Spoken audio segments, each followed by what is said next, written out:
Washington Yepes comparte un diálogo con el invitado. Son las 17:18. Nos demoramos un poquito ahí para conectarnos con nuestro invitado, quien es el presidente de la FEWE de la Universidad Central, con quien vamos de inmediato a dialogar, porque evidentemente los jóvenes están siendo protagonistas en estos días de interesantes propuestas de manifestación social. Hoy mismo se produjeron algunas movilizaciones en varias ciudades del país, especialmente en el puerto principal. Allí hubo detenidos, hubo heridos, hubo enfrentamiento con la policía. Evidentemente la orden del régimen de reprimir. Es decir, en medio de la violencia económica que ya tenemos, de la violencia que significa la propia pandemia, la emergencia sanitaria, el gobierno manda a reprimir manifestaciones pacíficas. ¿Qué nos dice nuestro invitado, Cristian Chávez, presidente de la FEWE Universidad Central? ¿Qué tal, Cristian? Hola, muy buenas tardes. Gracias por la invitación.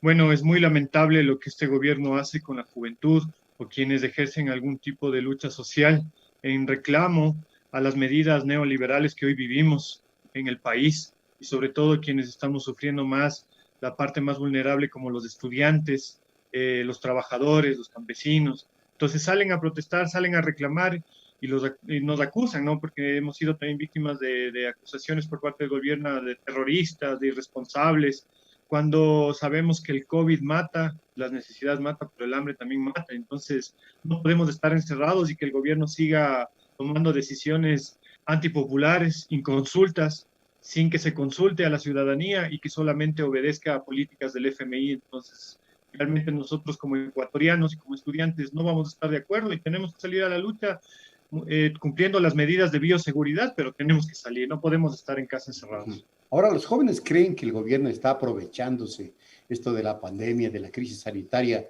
para hacer todo lo que quiere y implementar estos condicionamientos del FBI. Nosotros sí estamos totalmente conscientes de ello. Por eso hemos rechazado, e inclusive ayer me hacían una pregunta y me decían, ¿aguantaremos un año más? Yo creo que no, es necesario que ya se vayan. Están haciendo mucho daño al país, nos van a dejar condenados con una deuda económica para muchos años y pobre el presidente que venga después tendrá que asumir una responsabilidad sin dinero, porque ya prácticamente con los actos de corrupción que estamos viendo, que es insostenible, que no hace nada el Estado, aparte de cómo se está manipulando y cómo están obedeciendo políticas neoliberales. Entonces nosotros realmente es un gobierno que no nos ha representado a los ecuatorianos, somos burla a nivel internacional, inclusive con un presidente que ni siquiera puede expresarse en medios de comunicación. Entonces realmente nosotros estamos más que seguros que está obedeciendo a las políticas del FMI. Por eso están los recortes, el tema de la eliminación de los contratos ocasionales, etcétera, entre otros, afectando a toda clase social del país. ¿Ven los jóvenes universitarios, en este caso, que el presidente Moreno ha perdido total legitimidad al gobierno y que no ha podido llevar adelante la crisis sanitaria y, peor aún, la propia situación económico-política del país? Sí, o sea, nosotros tenemos que darnos cuenta que apenas en 4 meses, cómo el coronavirus devistió el sistema económico y político del Ecuador. O sea, la capacidad de resiliencia del Estado fue incipiente, pues, porque la política pública estaba en plena transición hacia la derecha. O sea, nosotros nos damos cuenta cómo en el 2018 Lenin Moreno ya advertía públicamente su desinterés hacia la salud, pues consideraba que los grandes hospitales no funcionaban para la época, que hacen ahí hospitales con 400, 500 camas, porque los pacientes escapan. Entonces nosotros nos dimos cuenta que con estas bromas absurdas y bajo la premisa de austeridad condonaron tributos al sector financiero y empresarial. Para el 2019 redujeron 1.425 millones de la inversión pública con respecto al presupuesto del 2018 y desvincularon aproximadamente 25.000 funcionarios públicos. A estas cifras tenemos que sumar las que por esta pandemia estamos viviendo, que son alrededor de 66.400 trabajadores que han perdido su empleo durante lo que va del 2020, o sea, según datos de Luis Poveda, ¿no? Del Ministerio de Trabajo.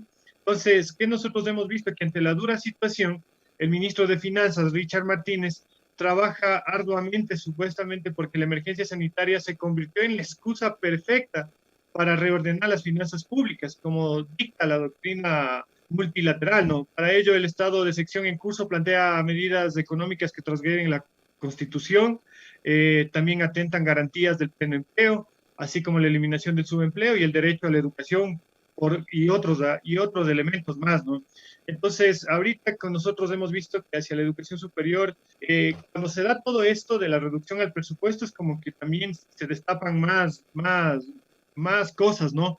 Y realmente nos damos cuenta que el Estado está atentando en contra de la educación pública, de igual manera están tratando de convertir en un beneficio de clase, entonces vimos como ya se eliminó el bachillerato internacional, entonces realmente nosotros nos damos cuenta cómo un sector casi de 270 de grupos económicos del Ecuador son los que se benefician. Y entonces realmente vemos con mucha preocupación cómo se desvincula los contratos ocasionales, los nombramientos provisionales.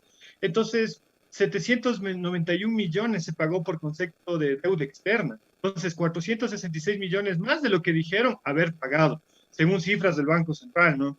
Entonces, mientras los trabajadores del sector privado son expuestos a la norma de libre interpretación, los grupos económicos, empresariales y financieros envían sus capitales al exterior con un impuesto cómplice del 5%. Entonces, esto del 1 al 22 de abril podemos darnos cuenta, la salida de divisas se incrementó exorbitantemente. Entonces, ¿por qué el ICD no se puede cambiar a un 35-40%? Y realmente esto, prácticamente Richard Martínez nos está condicionando al capitalismo de casino como estrategia para mitigar la crisis económica en el país. Por eso plantea la inyección del capital en el sector privado, la autorregulación en el mercado. En el proyecto de ley humanitario que están justamente en este momento debatiendo en la Asamblea Nacional, impone el acuerdo y exime los derechos laborales. O sea, en concreto, el Estado evade su rol regulador sobre la empresa y el sector financiero. Yo creo que es necesario crear una estructura que otorgue todas las garantías a los acumuladores de capital con la reducción del acceso, o sea, que quieren reducir el acceso a la educación superior, garantizar la mano de obra joven junto a los desempleados, conforman una extensa demanda laboral desesperada. Entonces, en consecuencia, la oferta laboral pondrá sus condiciones, facultada por normas ambiguas, lejanas a los derechos constitucionales.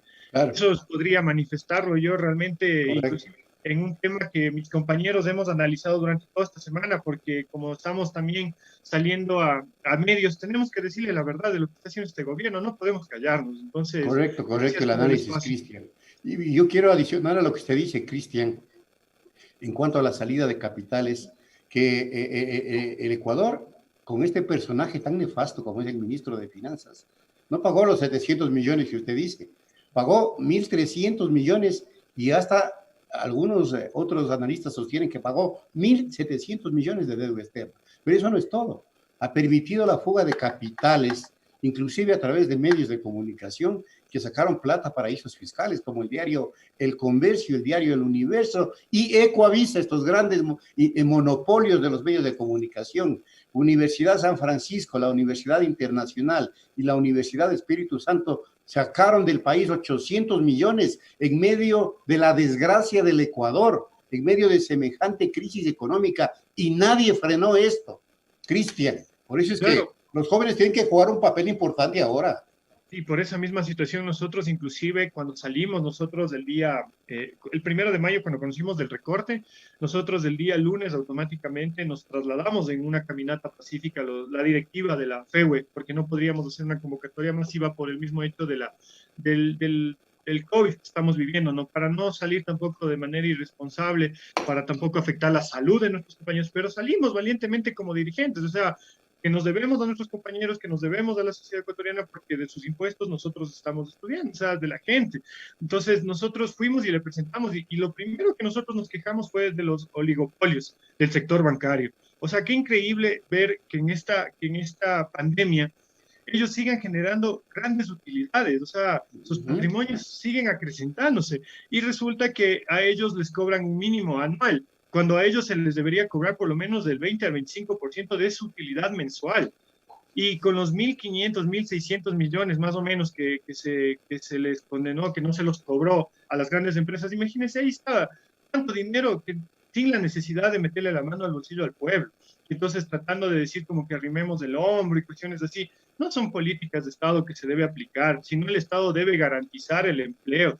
Ya lo dice la misma Constitución de la República, si no estoy mal, el artículo 325 y 326, que dice que el Estado debe garantizar el derecho al trabajo, así como también el derecho a la educación. ¿Y qué ha intentado este gobierno que supuestamente es del diálogo, que nunca ha dialogado con nadie? O si habla, no sabemos con quién realmente habla, que nunca se ha sentado por lo menos a discutir un tema económico, un tema jurídico con la academia. La academia le podría ayudar. Inclusive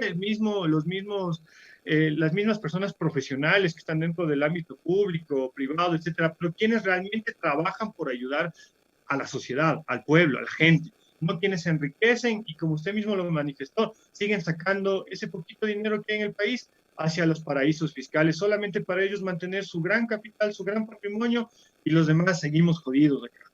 ¿Van a seguir los jóvenes universitarios y de otros sectores con estas jornadas de protesta? Evidentemente, controlando el tema de la bioseguridad para manifestar en la calle esto que usted muy bien nos describe, mi querido Cristian. Nosotros, como le dijimos, desde el 1 de mayo tomamos acciones, comenzamos a salir el día lunes 4, del martes 5 tuvimos un plantón, este lunes que pasó también hubo una convocatoria masiva al plantón, ya no solamente de la Universidad Central o la Universidad Pública, En sino otras también ciudades también. igual el tema politécnico, el tema de las cofinanciadas, porque también se ven afectadas. Entonces, hoy veíamos en Guayaquil, pero lastimosamente repudiamos el accionar de la fuerza pública, llevarnos inclusive presos a nuestros estudiantes, a nuestros compañeros, y eso rechazamos totalmente. A nosotros no nos van a callar. Nosotros seguimos en pie de lucha, si bien es cierto, ayer la Corte Constitucional determinó ya algunas acciones favorables hacia nuestra lucha, porque no podemos abanderarnos nosotros y decir, la central lo hizo. No, esta es de las 32 universidades, tanto públicas, politécnicas y las cofinanciadas, que estamos peleando, tanto docentes, trabajadores, empleados y estudiantes. Entonces, nosotros vamos a seguir. Vamos a seguir, justamente hoy tuvimos el Honorable Consejo Universitario, en donde vimos de qué manera también la universidad puede establecer un poco más de presión, ¿no? hacia el gobierno y obviamente evitar este recorte. Por eso hoy en el Consejo Universitario se decidió establecer, bueno, ya se estableció una comisión jurídica en donde también nos vamos a sumar con el amicus curiae para nosotros fortalecer este tema de estos actos inconstitucionales, violando el artículo 165, numeral 2, que dice claramente que en un estado de excepción no se podrán tocar los recursos de educación y salud. Entonces, los estudiantes, al darnos cuenta de esto, con todos los colectivos, movimientos, universidades, federaciones, nos hemos dicho que tenemos que pelear. Estamos unidos en una sola causa, que es el no recorte del presupuesto, así es que nos seguirán viendo en las calles, nos seguirán viendo desde los balcones, nos seguirán viendo desde las redes sociales, desde Twitter, nos seguirán viendo activados. Pero aquí también es un llamado a todos los compañeros de que bajemos banderas, inclusive no pelearnos entre nosotros, porque eso nos debilita, nos crea división y el gobierno se aprovecha de ello. Entonces dice, no, estos están divididos y mejor sigamos imponiendo cosas porque estos siguen divididos. En cambio, si dejamos eso y luchamos con una sola consigna en contra de este gobierno neoliberal, créame que no solamente vamos a luchar, como lo dije, por la parte de educación, sino también por la parte de empleo, que ya lo manifestamos hace un momento con usted de forma muy acertada, y evitar que siga saliendo capital de nuestro país hacia estos paraísos fiscales. Es hora ya, le hemos soportado 3 años, lo digo, lo hemos soportado porque realmente ya en octubre teníamos que haberlo votado, pero lastimosamente no se pudo, pero yo lo digo así enérgicamente y sin miedo de que pronto mañana nos vayan a querer enjuiciar, meter presos, ¿no? Porque también tenemos que decirle las verdades y las verdades muchas de las veces duelen. Entonces, que le duelan al presidente y a su gabinete y a su gobierno porque realmente no han cumplido las expectativas de un país que nos han llevado prácticamente a una crisis social. ¿No temen, y esto es mi último interrogante, Cristian, que el gobierno diga que están poniendo en peligro a la demás población, generando una violencia y generando dos, la posibilidad de que la epidemia pues se esparza con mayor velocidad de la que ya está, pese a que el propio gobierno está haciendo llamados a que se normalice la situación en la ciudad de Quito y en algunas otras ciudades? Como Poncio Pilato, ¿no? Me lavo las manos, yo no hago nada, no es mi decisión, yo no asumo porque si hay más muertos ya no es mi culpa, es de los alcaldes. O sea, qué buena forma de sacarse, ¿no? Y no asumir y no ponerse los pantalones. O sea, y decir, yo soy el presidente de la República o este es mi gabinete y debemos estipular acciones. Más que todo, díganos la verdad. O sea, veía sorprendentemente la anterior semana en la mañana veía 32.000 casos, en la tarde ya veíamos que estaban 29.000, o sea, no se entiende. Entonces veíamos otras entrevistas de que decían de que casi ya un gran porcentaje en la población de Guayaquil está infectado y